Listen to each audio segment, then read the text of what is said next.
Salve, salve, meu povo! Aqui quem fala é Augusto Gomes e está começando mais um episódio do nosso podcast Pedra de Esquina, o podcast mais firmeza da internet. Vamos para mais um episódio, dessa vez mais um tutorial de como ser um corno vingado.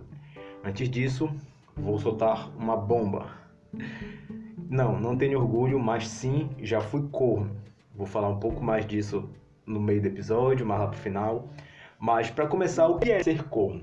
Bom, segundo o dicionário online Michaelis, corno é um apêndice ósseo recurvado, não ramificado na parte superior da cabeça de certos animais, caracterizado pela ceratina na sua base. Ou seja, dentro da zoologia, é qualquer protuberância ou saliência na cabeça de diversos animais, ou um chifre. Então a gente vê que corno é uma palavra que está associada a chifre ou protuberâncias ou saliências ósseas de cabeças de animais. Popularmente, passou a ser o chifre em si, passou a ser associado à condição de ser traído por um parceiro ou parceira. Então o corno, no popular, é aquela pessoa que é traída pelo seu cônjuge, pelo seu namorado, enfim. Então, isso é o corno. O sentido original tem a ver com anatomia animal e no sentido popular, como a gente conhece de maneira social, né? É essa pessoa que é enganada. Então, corno não é uma coisa legal. A gente consegue concluir isso assim com clareza, né? Não é uma coisa legal porque ninguém gostaria de ser traído. Claro que tem pessoas que têm algum tipo de fetiches, assim, coisa nesse sentido, que também é um pouco duvidoso, mas não vamos julgar, né? Mas tem pessoas que são traídas e não sabem lidar com isso. Então esse episódio é para ensinar você que foi ou vai ser corno a saber como lidar com esse estado social que muitas pessoas temem. Então, em primeiro lugar, você que não é corno, ou você que conhece um corno, saiba que chamar uma pessoa de corno é crime. Crime, segundo o artigo 138, 139 e 140 da nossa Constituição, pode ser considerado como crime de calúnia, difamação e injúria. E também são crimes contra a honra, segundo o capítulo 5 do Código Penal. Então, muito cuidado ao brincar ou ofender alguém chamando de corno. Porque são palavras que ofendem algumas pessoas, como eu falei, outras não, outras a gente tira de brincadeira, tem gente até que é corno realmente e leva isso na esportiva, mas tem pessoas que não sabem lidar com isso. Então, as pessoas legalmente elas são amparadas pela lei e podem ser amparadas dentro desses crimes, né, de calúnia, difamação ou injúria. Lembrando que a difamação, ela não necessariamente, na verdade, a calúnia ela está associada com uma mentira, então não precisa ser uma verdade. Já a difamação e a injúria ela está associada com a verdade. Então, mesmo que a pessoa seja ou não seja corno, você usar essa palavra e ofender ela com uma mentira ou com a verdade, ela tem respaldo criminalmente contra você. E enquanto nesta situação o corno é amparado pela lei, em outra situação ele parou de ser amparado pela lei. Pasmem. Em março deste ano, 2021, o Supremo Tribunal Federal, de maneira unânime, torna inconstitucional a tese jurídica de legítima defesa da honra em crimes de feminicídio. Só este ano passou a ser inconstitucional essa defesa. Então, até março deste ano, um homem que fosse traído, eu não sei se por causa das mulheres se aplicariam, porque o Brasil historicamente é um país ainda machista, então a gente sabe que mulher, enfim, tem lutado para sobreviver no nosso país em algumas situações.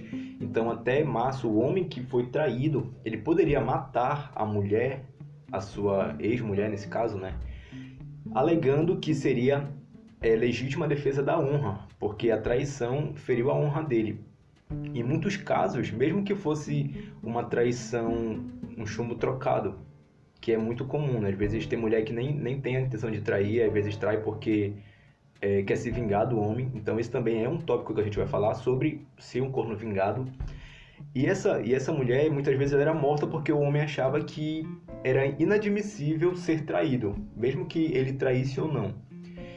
Então, este ano, passou a ser inconstitucional em caso de feminicídio essa declaração de legítima defesa da honra em caso de que o homem, para defender a honra, ele matava sua mulher. Graças a Deus é um avanço, né? Então a gente percebe que, infelizmente, ainda é tarde, mas a gente tem avançado em os passos, em algumas discussões, e essa é uma delas.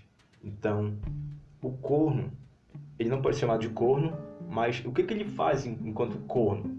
A gente vai começar a estudar, mas para esclarecer essa situação, bora trazer um exemplo. E o exemplo já é o exemplo que vai nos ensinar a como ser um corno vingado. O primeiro deles o primeiro exemplo que a gente vai trazer é o exemplo de um dos primeiros cornos da história, que é o caso de um cara lá da Bíblia, do tempo dos reis de Israel, que é uma história, eu acho que conhecida, não sei se é tão conhecida assim, mas envolve o cara que meteu o chifre nele. Ele é um dos mais conhecidos do mundo, assim, que é Davi, o rei Davi, o pequeno Davizinho que matou um gigante, meteu o chifre num cara. Então a gente vai trazer essa história aqui e vai falar sobre Urias. Então, se você quiser acompanhar essa história mais a fundo, é só ir lá no segundo livro de Samuel, no capítulo 11. Então, bora ver essa confusão aqui. Diz assim: E aconteceu que, tendo decorrido um ano, no tempo em que os reis saem à guerra, enviou Davi a Joabe e com ele os seus servos e a todo Israel. E eles destruíram os filhos de Amon e cercaram a Rabá, porém Davi ficou em Jerusalém. Atentem a esse detalhe: Davi ficou em Jerusalém e a galera estava na guerra.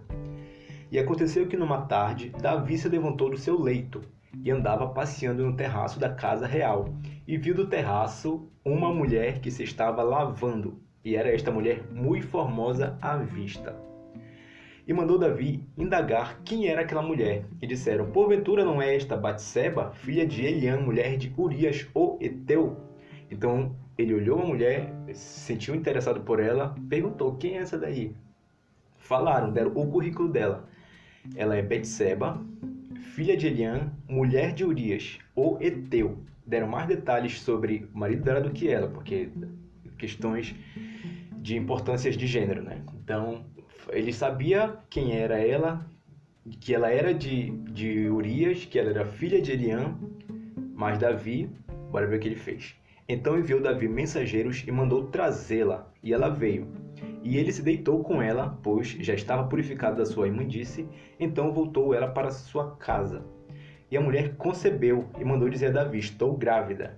Então Davi mandou dizer a Joabe: envia-me Urias o Heteu. E Joabe enviou Urias a Davi. Vindo, pois, Urias a ele, perguntou Davi como passava Joabe e como estava o povo e como ia a guerra. Aqui a gente percebe que Davi já estava em uma enrascada. Primeiro porque ele já tinha feito uma besteira, e segundo que ele tinha que resolver isso. E a gente vai ver a forma que ele resolveu. Mas a situação é que ele estava em guerra, né? Então as guerras elas não são rápidas, as guerras elas duram algum tempo. Então aqui a gente vê que até o fato de Davi ter se envolvido nessa situação com Betseba, ter engravidado, ter enviado notícia para ele, isso levou alguns dias. Então ele estava em guerra, toda essa situação. E aí bora seguir a leitura. Depois disse Davi a Urias: desce a tua casa e lava os teus pés. E saindo Urias da casa real, logo lhe foi mandado um presente da mesa do rei. Porém Urias se deitou à porta da casa real com todos os servos de seu senhor e não desceu à sua casa. E fizeram saber isso a Davi, dizendo: Urias não desceu à sua casa. Então disse Davi a Urias: não vês tudo uma jornada? Por que não descedes à tua casa? E disse Urias a Davi: a arca e Israel e Judá ficaram em tendas, e Joabe, meu senhor, e os servos de meu senhor estão acampados no campo. E eu hei de entrar na minha casa para comer e beber e para me deitar com a minha mulher. Pela tua vida e pela vida da tua alma, não farei tal coisa. Então disse Davi a Urias: demora-te aqui ainda hoje, e amanhã te despedirei. Urias, pois, ficou em Jerusalém aquele dia e o seguinte. E Davi o convidou, e comeu e bebeu diante dele, e o embebedou. E à tarde saiu a deitar-se na sua cama com os servos de seu senhor, porém não desceu à sua casa. Então aqui a gente percebe que o plano de Davi para se livrar daquilo era querer fazer com que Urias entendesse que o filho que a mulher dele, a Batseba, estava esperando, fosse do próprio Urias e não de Davi, para ele não saber da traição. Mas o plano não deu certo porque Urias ele era um militar, e ele não estava confortável, mesmo tendo sido dispensado daquele momento da guerra, ele não ia se sentir em paz, estando na casa dele, vivendo a vida normal, sabendo que a galera estava na guerra. Então ele ficou lá na porta do palácio, porque ele, de alguma certa forma, ele queria dar apoio para o exército, para o povo dele, né? Então Davi, ele teve o plano dele frustrado, e aí a gente vai ver o que acontece.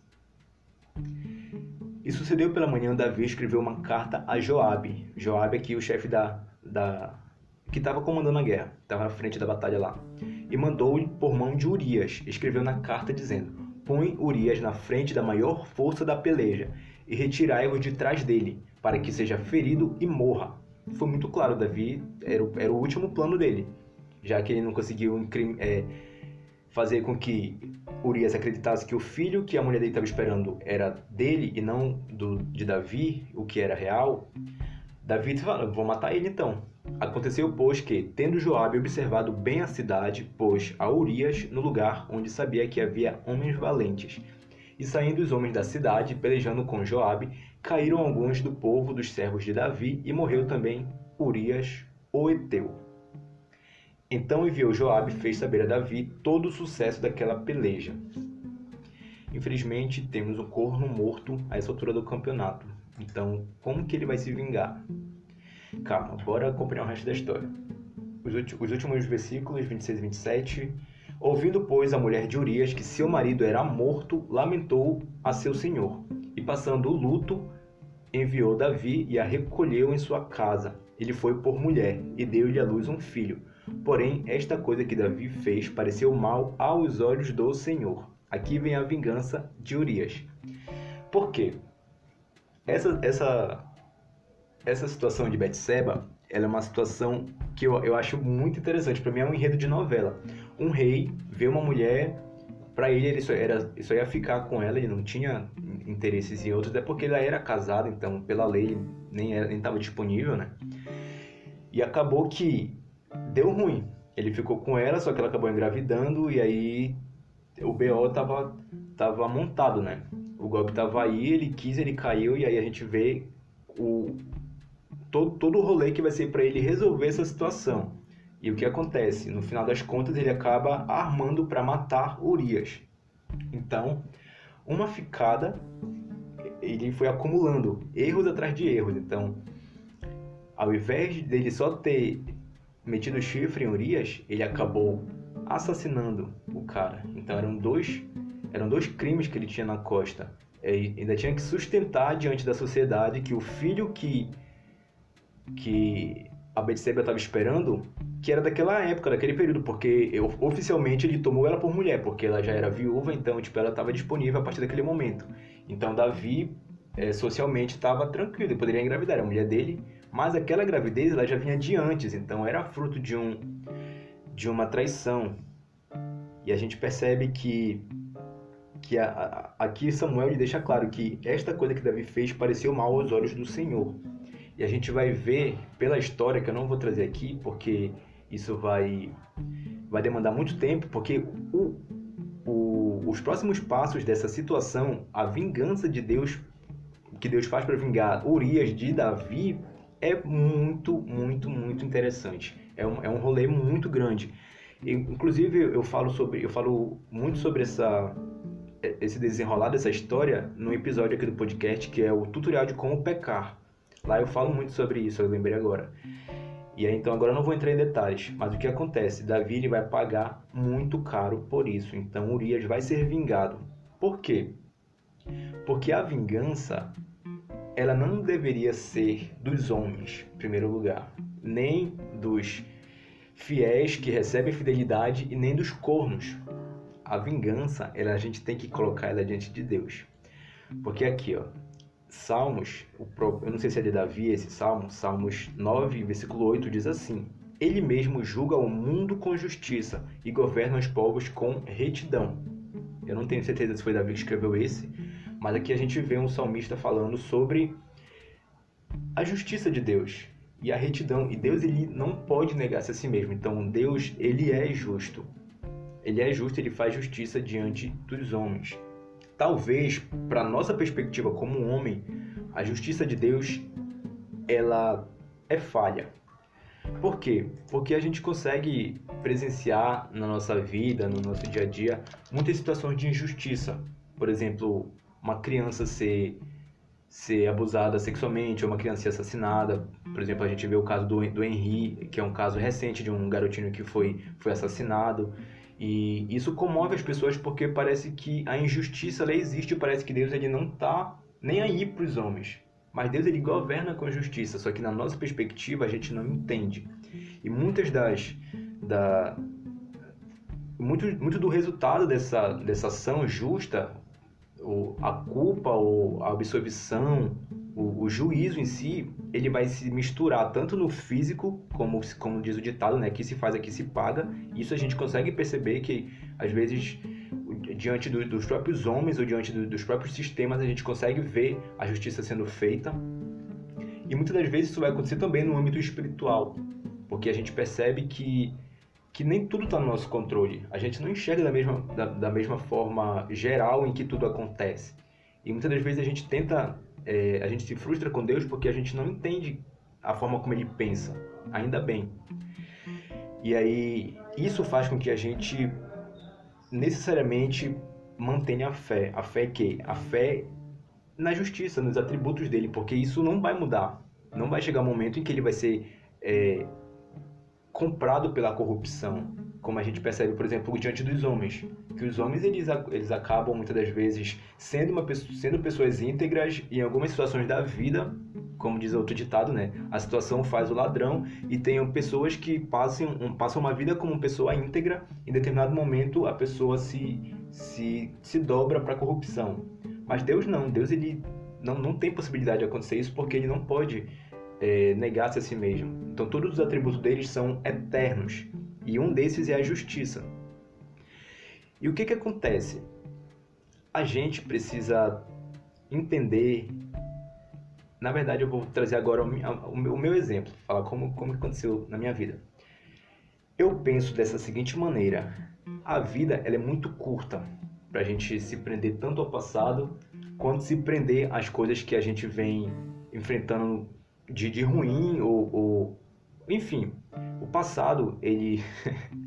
Eu vou parafrasear Jojo Todinho, que parafraseou André Surak na Fazenda do ano passado, que ela diz que o passado ele é um lugar de referência, não um lugar de permanência. Eu não sei, no final de contas, de quem é essa frase, mas é uma frase muito legal, é uma frase muito, muito interessante. O passado ele é um lugar de referência, não de permanência. Quando a gente entende isso e a gente se desprende do passado, a gente passa a viver melhor.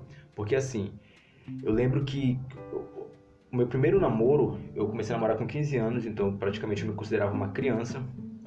Isso foi exatamente há 10 anos atrás. E aí, só que ao mesmo tempo eu já tinha uma mentalidade muito, muito madura, inclusive inocentemente eu até tinha assim uns pensamentos de: será que eu vou casar com essa pessoa?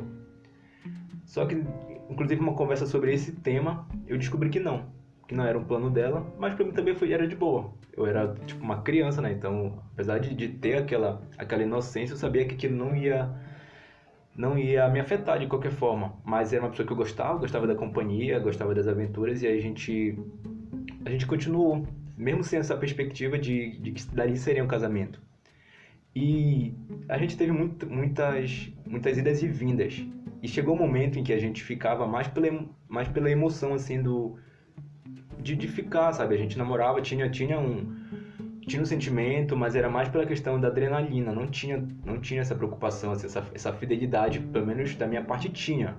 Mas dela eu sabia que talvez não tivesse. E eu não esperava isso, porque eu não tinha essa perspectiva de um futuro a longo prazo. E em algum momento eu soube que, tipo, ela tinha me traído, talvez, eu não soube detalhes, também não procurei saber detalhes, a gente já não estava mais junto, e como não era uma coisa que eu não esperava, isso não me surpreendeu de forma negativa. Então, o que acontece?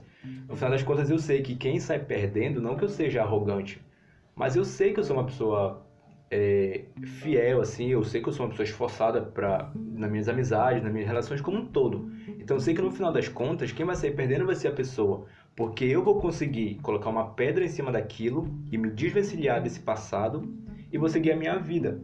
E eu sei que muitas das vezes a pessoa que vai ter que lidar com o sentimento de remorso, com o sentimento de culpa, e mesmo se a pessoa quiser acertar as contas, pedir desculpa, fazer alguma coisa, para mim também a gente sela a paz. Mas também eu consigo ter essa capacidade de deixar para lá, sabe? Claro que também em algumas situações a gente percebe que a pessoa expõe o caráter dela, né? Então, se a pessoa é uma pessoa injusta, é uma pessoa que não se importa com a relação de vocês, não tem por que manter relação ainda. E a gente precisa ser justo nesse sentido. Então, aconteceu essa situação, foi de boa. Mas, recentemente, no último relacionamento que eu tentei, aconteceu uma situação que foi bem mais tensa. Porque a gente estava no início do relacionamento. Eu não vou entrar em tantos detalhes porque algumas pessoas conhecem, a maioria não conhece, a maioria das pessoas que me conhecem, porque justamente foi bem no começo do relacionamento. Mas foi um relacionamento que aconteceu o seguinte: eu não tinha interesses em me relacionar naquele momento, mas ela passou mais de um ano assim insistindo. A gente tinha uma conversa, tinha uma relação legal assim de amizade, de diálogo, e ela passou muito tempo insistindo, e eu confiei no sentimento que ela tinha por mim, que ela descrevia ter, né? E eu confiei nisso, falei, não tenho nada a perder, então talvez seja legal. E aí eu decidi dar essa chance pra gente, né?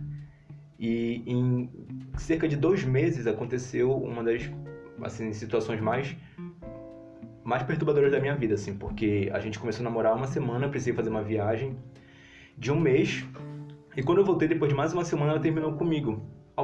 Como eu falei, né? Tipo, eu não tinha um sentimento, então pra mim foi meio que de boa. Mas em compensação, eu achei muito estranho, porque como ela tinha feito tanto esforço para que aquilo acontecesse, eu fiquei surpreso porque eu não imaginava que fosse acabar daquela forma, e principalmente por conta dos motivos que ela tinha dado, mas também de boa. E aí, alguns dias depois, poucos dias assim, foi cerca de uma semana aconteceu, tipo, ela terminou comigo, depois de poucos dias ela já informou que ela estava tendo interesse em um amigo meu. Aí eu entendi, tá, esse foi o ponto real, não foi o que ela tinha falado. E aí com isso veio a frustração, porque eu confiei no sentimento dela. Eu não tinha sentimento e eu também não tinha tanta expectativa, mas eu confiei porque eu vi o esforço dela para que aquilo desse certo. E a partir do momento em que ela... E eu sempre fui muito sincero, até em dizer que eu não tinha interesse, que naquele momento eu queria ficar sozinho. Até eu fui muito sincero com ela em todos os momentos, inclusive hoje até me arrependo de algumas coisas que eu compartilhei. E eu achei que ela não foi sincera, porque se ela tivesse chegado comigo, já que eu já tinha falado para ela que eu não tinha tanto sentimento, que não era recíproco a esse ponto, e falado que ela estava desenvolvendo sentimento por outra pessoa, por mim era de boa. Mas ela já falou em um momento em que praticamente eles já estavam conversando, sabe? Porque pouco tempo depois eles oficializaram o relacionamento deles. E aí foi uma traição de 2 sentidos. O primeiro dela, porque traiu essa confiança que eu dei pra ela. Eu não sei se chegou a trair oficialmente, assim, né? Tipo, fisicamente. Mas isso também, pra mim, poderia ser até menos pior do que ter uma ligação afetiva com outra pessoa e ter esse começo de se desenvolver uma nova relação estando em uma outra. E a dele porque simplesmente é uma pessoa que a gente já convivia desde a infância. É um amigo assim, tipo, amigo. Simplesmente isso. E aí a gente, apesar de não ser dos melhores, né, não ter uma intimidade tão grande, mas era algo de décadas. E é uma relação que a gente até hoje precisa conviver ainda em algumas situações, mas que simplesmente acabou com aquela amizade. E o que acontece? Eu entendo que a justiça ela não tem que vir dos homens, porque a gente até consegue projetar algumas coisas bem maléficas, bem malignas assim para se vingar. E o homem ele tem capacidade, a gente não pode subestimar a nossa maldade para projetar vingança, porque o homem ele tem planos assim terríveis. A gente vê, por exemplo, numa das maiores novelas da história, acho que do mundo, né, que foi Avenida Brasil, uma menina ela tem um plano de uma vida para se vingar da madrasta dela, que é a Nina da Carminha. Então a gente percebe assim em histórias em que o ser humano ele tem potencial assim catastrófico para se vingar. Mas no final das contas a gente só se ferra, porque primeiro porque a gente tem que ficar se nutrindo de um sentimento de ódio, e isso não faz bem de jeito nenhum. A gente vive mal, vive em função daquilo, não consegue ter paz plena. E segundo, porque a gente precisa, se a gente deixar para lá, nesse sentido de jogar nas mãos de Deus e seguir a vida, a gente primeiro que vai ter paz, vai seguir para outra, e segundo que vai confiar de que tá diante de um juiz reto, íntegro e que não tem tipo possibilidade de não ser justo. Sabe? Não que a gente deseje o mal, mas que a gente precisa viver bem, e para isso a gente precisa deixar para lá. Então, a melhor forma de se vingar foi a forma que eu encontrei, foi deixar na mão de Deus. Sabe, qualquer coisa que acontece assim, eu já passei por muitas situações em que eu precisei, em que eu inclusive tive a oportunidade de me vingar, de fazer com que a justiça fosse feita por mim mesmo, mas que eu sabia que não valeria a pena. E deixar na mão de Deus é uma das melhores decisões que a gente pode tomar, porque Deus ele consegue trazer justiça. E a gente vê isso na história de Urias, porque Davi ele perdeu o filho que ele tinha sido fruto daquela traição, esse filho morreu, depois nasceu outro filho que vem a ser o rei Salomão, mas aquele filho morreu e com a mesma forma de traição que aconteceu, só resumindo aqui por alto, mas o decorrer dessa história é muito interessante, então eu aconselho vocês a darem uma conferida, né, nessa história de Davi. Davi ele vai ser corno pelo próprio filho dele. O filho dele vai deitar com as mulheres de Davi. Então, se já foi ruim ele ter feito isso para um servo dele, para um militar do exército dele, agora imagine ele ser corno para o próprio filho dele. Só para a gente ter uma noção de como vai isso. Tem a morte do filho, que ela estava esperando, que a nova mulher dele estava esperando, e tem também essa traição que vai vir lá na frente, uma das filhas dele vai ser estuprada. Tudo isso, de certa forma, está envolvido com a forma de Deus fazer justiça com essa situação. Então, a melhor forma que eu vejo é de deixar na mão de Deus, porque Deus sabe o que faz. E Deus, às vezes, ele é até mais criativo para fazer justiça do que a gente. Não que isso seja maldade, né? Mas que Deus tem forma de fazer com que o homem aprenda. Tanto que a gente aprenda com os nossos erros, como que os outros aprendam com os erros que eles fazem. Então, isso tem que trazer para a gente segurança. Porque muitas das vezes a gente consegue acompanhar, por exemplo, na mídia, as pessoas frustradas diante de um crime onde não tem a quem recorrer. Tipo, às vezes ele recorre à mídia porque já foi em todas as instâncias e não tem ninguém para amparar, porque a justiça é falha.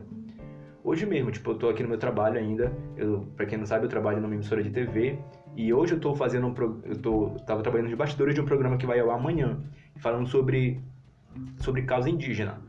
E a gente vê que é um dos povos mais injustiçados do Brasil desde a fundação desse país. E aí eu estava vendo aqui algumas situações e a gente vê que é uma luta constante, parece que não tem a quem recorrer porque a injustiça parece predominar, mas em todas as situações, não apenas em traição, em ser corno, mas em todas as traições, a gente precisa confiar em um Deus que é justo. Em um Deus que é justo. Primeiramente porque ele é justo e segundamente porque a partir do momento em que a gente joga para a mão dele, tira das nossas mãos, tira da nossa responsabilidade, a gente vive em paz. E não tem nada melhor do que viver em paz. Esse foi o episódio de hoje, e não apenas para os cornos, mas para qualquer pessoa, para ser vingado de uma situação de injustiça, joga para a mão de Deus, que está seguro.